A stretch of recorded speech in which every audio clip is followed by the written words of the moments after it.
Bomb బెదిరింపుల్ని పట్టించుకోవడం మానేయడం better. కాల్చేవాడు పేల్చేవాడు ఎవడన్నా మెసేజ్ ఇస్తాడా, నేను ఇది పేలుస్తాను ఇది కాలుస్తానని చెప్పి? అంటే ఈ మధ్యన జరిగిన దాడులు, జమ్మూ కాశ్మీర్ మన పహల్గాం దాడి అన్ని చూసినప్పుడు అంటే ఢిల్లీ మీద అంత డేర్ చేయరు, ముందు ఏమన్నా ఒక థ్రెట్ క్రియేట్ చేసి తర్వాత ఏమన్నా దాడి చేస్తారా? ఏం లేదు, ఇవన్నీ ఏంటంటే ఊసిపోని ఎదవలు. ఇప్పుడు మెయిలు ఎక్కడి నుంచి వచ్చింది ఇవన్నీ చూస్తే మళ్ళీ పాకిస్తాన్ నుంచి బంగ్లాదేశ్ నుంచి వస్తున్నాయి ఇండియా. అవును, వాళ్ళేగా చేసేది. అక్కడ వాళ్ళని అరెస్ట్ చేయమంటే చేయరు కదా వాళ్ళు. ఉమ్, అది ఉత్తుత్తి బెదిరింపులు. బాంబు పేల్చినోడు ఎవ్వడు అట్లాగా వార్నింగ్ ఇచ్చి పేల్చల, ఉమ్, మర్డర్లు చేసినోడు ఎవ్వడు అట్లా వార్నింగ్లు ఇచ్చి పేల్చడు. ఇప్పుడు పాలగాములో ఎవడన్నా ముందు చెప్పి చేశాడు, అదే కదా.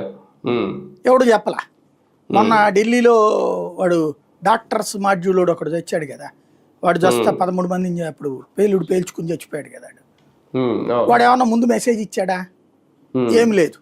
ఉమ్, బెదిరింపులు అనేటటువంటిది తరచు ఇప్పుడు ఫ్లైట్ లేట్ అవుతుందంటే కనుక ఫ్లైట్కి బాంబు బెదిరింపు పెడితే తర్వాతన ఫ్లైట్ లేట్ అయ్యి లెక్కిన వాళ్ళు కూడా ఉన్నారు. అట్లాంటి ఏదో వేషాలు కూడా ఉన్నాయి. ట్రైన్స్ కి, రైళ్ళకి కూడా ఇస్తారు. ఇంకోటి ఏదో సమాజం మీద విరక్తితో పూర్తిగా పిచ్చెక్కకుండా సగం పిచ్చెక్కిన వాళ్ళకి ఉన్నటువంటి నాలెడ్జ్తో చేస్తున్న వాళ్ళకి కూడా ఉన్నాయి గతంలో ఇన్సిడెంట్స్. కాబట్టి బెదిరింపులు అనేదాన్ని పట్టించుకోనక్కర్లేదు.